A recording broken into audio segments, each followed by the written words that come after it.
All right, here we go. Philadelphia Eagles at the Los Angeles Rams. Sunday Night Football in L.A. Oh, the Eagles fans are going to be in full force in L.A. for Sunday Night Football.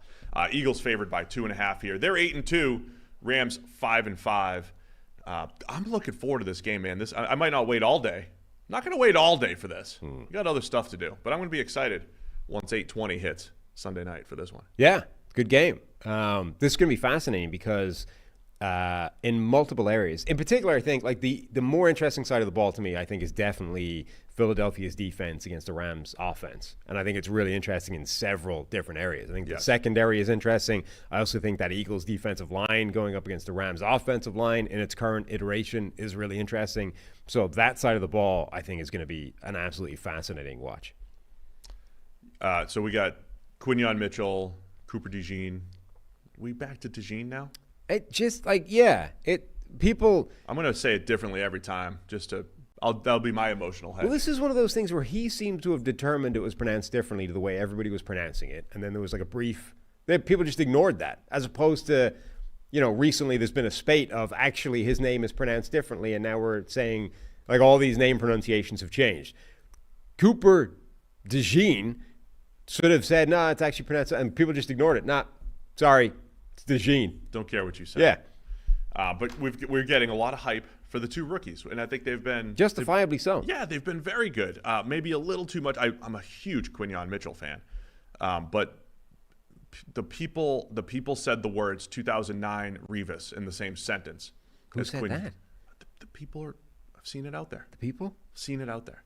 For his season? Brett Coleman, our friend Brett Coleman's out there like charting Revis's 09, which by the way it's already been charted by PFF. But he's over there like going through and trying to show people like, oh, you don't mention Quinyon and Revis in the same breath. Like, yeah, no kidding. Don't do that.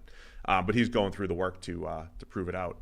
But people are stacking up. Well, Mike Evans and was it Malik Neighbors? Did he face Neighbors? Jamar Chase, CD Lamb. Like they're going through all these receivers and the fact that Quinyon hasn't given up per PFF more than 2 catches in a game since week 4 in Tampa Bay. Like that is really good.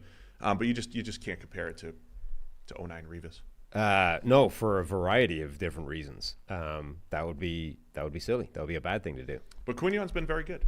Yeah. And so you get those two guys, Quinyon, DeJean in particular, Cooper Kupp, Puka Nacua, outstanding matchup. Yeah, I mean, so yes, it is. By the way, one of the reasons you can't. I mean, Darius Slay has only given up 18 catches for 189 yards. Like they're playing a defense that's generally not giving up a lot to outside receivers, to corners. Like it's a defensive thing as opposed to a look. Quinyon Mitchell is playing lights out in lockdown coverage every single rep, right? It's a wildly different. This is why the Terry McLaurin stat thing was annoying. It's like, yeah, Quinyon Mitchell played well in that game. No, he didn't play snap after snap, locking down Terry McLaurin individually and giving him no room to work with. Like Washington barely passed to a wide receiver. Like at halftime, it was like 9 targets to Austin Eckler and like 1 to a wide receiver. It was like, that's not a look. Quinyon Mitchell has eliminated Terry McLaurin. That's the defense has suffocated Washington and their passing game isn't functioning. So yeah, but Mitchell, Cooper DeJean going up against Puka Nacua and Cooper Kupp. I mean, those are 2 really good receivers to test them against. Yeah, it's Stafford coming off of a really good game. I mean, we're at this. I think if you look at the totality of Matthew Stafford's season, it hasn't been great, relative to expectations. But you've seen glimpses of it, right? It felt like he had turned the corner against Minnesota last week against the Patriots. 2 of his better games, but he just hasn't done that week in, week out this year. It's such a weird season for him because every time you watch a game and you look up, like he's making a ridiculous pass, like pinpoint accuracy in tight coverage, or with rush or a blitz in his face, and it's nuts. And then you look at the sort of totality of that, and it's like it's not adding up to amazing performances over the course of an entire game. It's more, and it's not even as good as I don't think it's even as good as Detroit Matthew Stafford as a baseline. It's just there's flashes of it fairly regularly, but not enough. Some stats behind it. So he's got 13 touchdowns, 7 picks, lowest big-time throw percentage since 2016 for Stafford. Highest turnover-worthy play percentage since 2019 for Stafford. Last year, I was calling him a sneaky MVP candidate because he had the big time throw to turnover worthy play ratio, which you and I like, which is we feel is way better than a touchdown to interception ratio. It's the actual throw that he's making and the actual throw or play that he's making. He was unbelievable big time throw to turnover worthy play ratio, and doing it with rookie Puka Nacua. We didn't know how good Puka was, and we knew pretty quickly, but there's something about elevating the 5th round rookie and turning him into a record-breaking receiver. So Stafford was doing all of that last year and kind of dragging a really young Rams team to the playoffs, and you're just not getting that same level of performance. Last year ended up Stafford's highest PFF grade of his career at 88.2, even higher than the Super Bowl run, which was his previous high. Again, that perspective that, I think Stafford throw for throw was really good last year, and you're just not getting that level of consistency this season. Mm-hmm. Definitely. And the Eagles defense is playing really well. So that whole matchup on that side of the ball is good. And look, I'm a Stafford fan.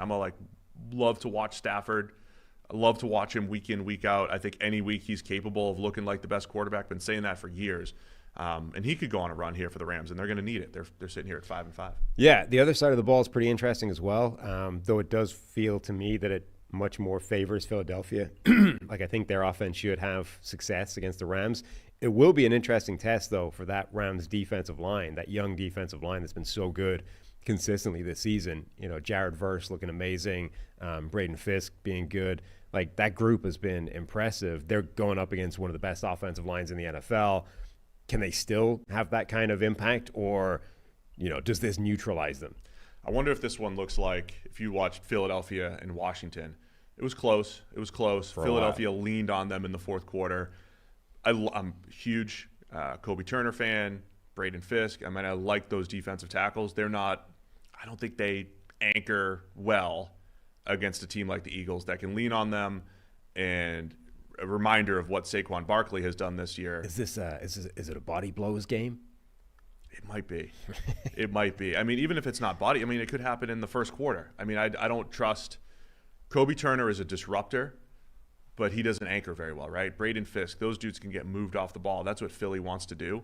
And you give Saquon Barkley the slightest crease. I don't trust the Rams linebackers, their run fits. Right. I think there's some big plays from the Eagles run game that could be coming out of this. Yeah. I'm with you as far as the Eagles' advantage on offense.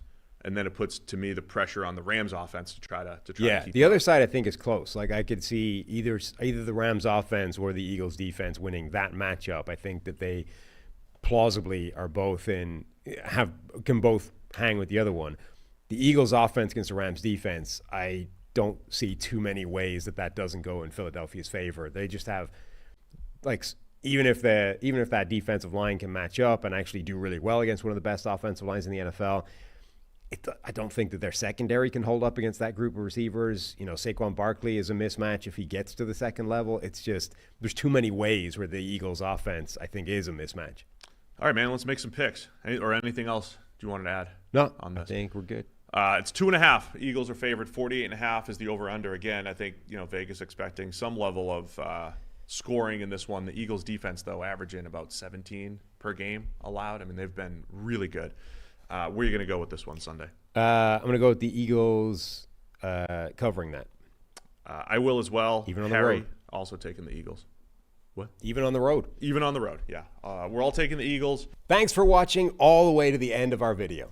For more great content, click here to subscribe and here to watch another video. We'll see you again soon.